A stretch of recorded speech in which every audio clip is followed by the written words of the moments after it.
What's up, everybody? It's Nick here, and today welcome back to part 3 of the carburetor swap, where today we'll be installing an HEI distributor. This is a different kind of distributor. It's a vacuum advance as opposed to the computer advance. It has the ignition coil built in right on top. The only thing we have to do, we have to make 2 wire splices. We need a tack signal and obviously power, which for that we just use the white and red wire from our old ignition coil. But first things first, I labeled spark plug number 1. We're going to draw a line here, so that way we can point the rotor at this line so we know we are pretty close when we install it. All right, now with everything marked and ready to go, we can take off these little clips here that hold this thing together. There's 4 of them that go around. Just twist them till they all release. You want to push down a little bit as well, just like that. Then we can disconnect our pigtail wiring here, pull this off, then we can lift our cap off. And this is your HEI distributor. Basically this here spins, it contacts these prongs and sends the spark signal to each cylinder. So now we can come in here, grab some compressed air, computer dust or whatever, blow off the surface so nothing big falls in our hole here. We'll do it one more time.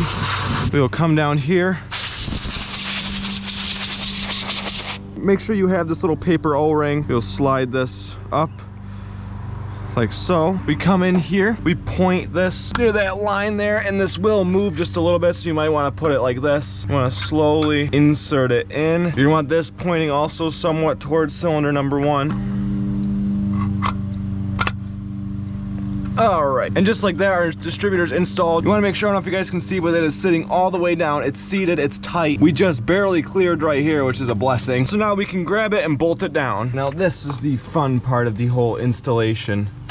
We have to finesse this back here, get this started by hand. Now with that installed, we can come in here with our 9/16 crow's foot. Now it is time to make some wire splices using these, because this will plug right in. And this right here are the 2 wires we're going to need. This white one is the tachometer signal, and the red one is 12 volts. So what you're gonna wanna do is, you're gonna wanna go, we've covered this before, about there, then squeeze.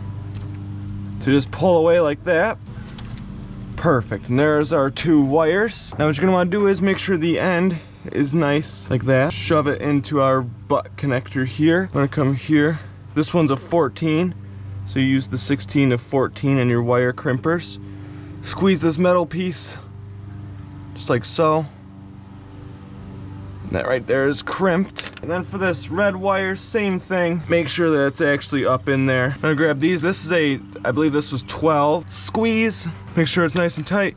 Give us some good tugs. Make sure it's not gonna pull out, and these are good. So then we come over here, we can grab our distributor cap and set this down. It should kind of fall into place. So then what you're gonna do, you're gonna come in here, push down on these and twist. It will lock the distributor into place. You want to do that on all 4 sides. Then we can grab our pigtail here, bring it back over to this side here, and slide it in. It will only go in one way. Then before I plug it in, I'm gonna check 12 volts here. For that, what you want to do is touch the red prong to this and touch the black somewhere on the intake manifold. All right, so I just checked to make sure I had 12 volts here, and I do. So that means we are all set to hook this up in the battery spot. Same with the tack signal. So now our distributor is tied down, it's tight, it has 12 volts. And with it all put back together, we did check for spark. We just hooked up 1 spark plug wire and double checked by touching a screwdriver in the boot to the exhaust manifold.